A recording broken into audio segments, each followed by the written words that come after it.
the symbols that you drew on the board, are they considered a universal language, or are they part of the Andromedan culture?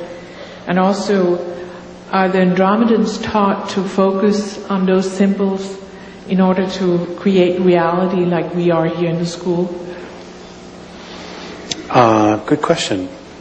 I do not know if they're universal.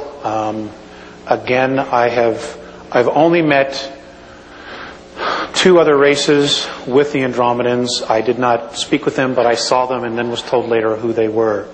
And one was a group from Cygnus Alpha, a human race from Cygnus Alpha, and a very different looking being from Cassiopeia. I did not know the communications that were going on, but as far as the symbols, it's their language, and it's just one of a gazillion that they use. But I don't know that it's universal. I just don't know if all the other races know it. I mean, it could very well be that when the council gets together, they have interpreters who interpret the holographs, just like our UN does. I don't really know. So I'm sorry, my information on that is so limited. Yes. Please tell us a story about a time that you have observed on how the Andromedans treat their children.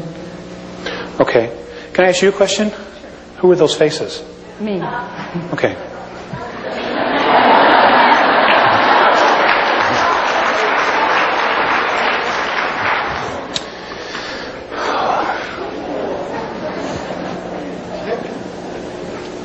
They treat their children like adults. I understand that they birth in water. The gestation period is 8 months. The children come out and they have full cognizant memory of who they were the life before. So there is a continuous evolution, life after life after life. Now, during the period between incarnations, and I don't know if this happens for all the beings on fifth density or not, the oldest and the wisest, who have the most experience, teach the youngest. So it's not where they withhold anything. In fact, the children, this is the law of consistency, the children know everything their parents know and even more. And there's no attitude with the parents. This is something they want because their pride is in their race. And I wish we had the same philosophy. God, we dumb them down with cartoons and stuff like that.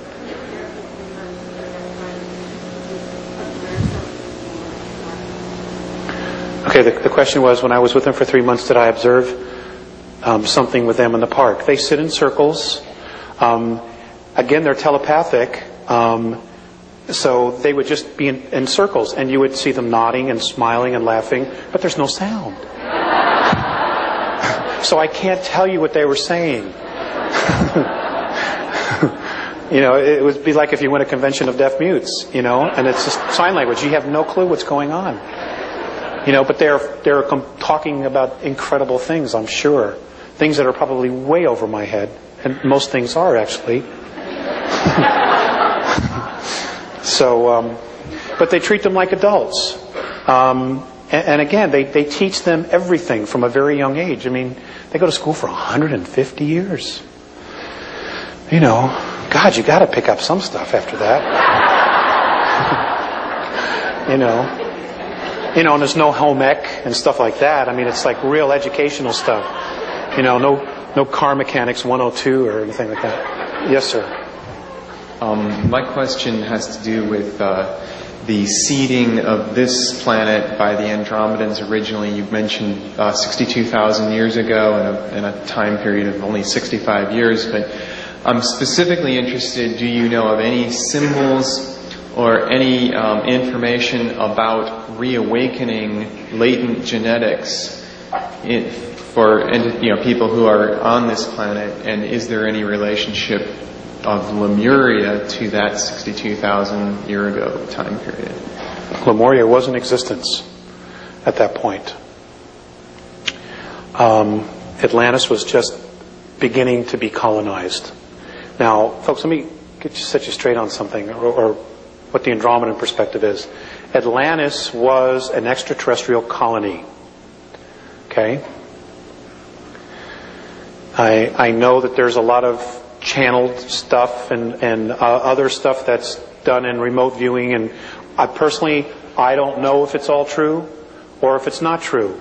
But the Andromedan perspective is that Atlantis was an extraterrestrial colony. Specifically, Lemuria was also. However, there were some of us Terrans there.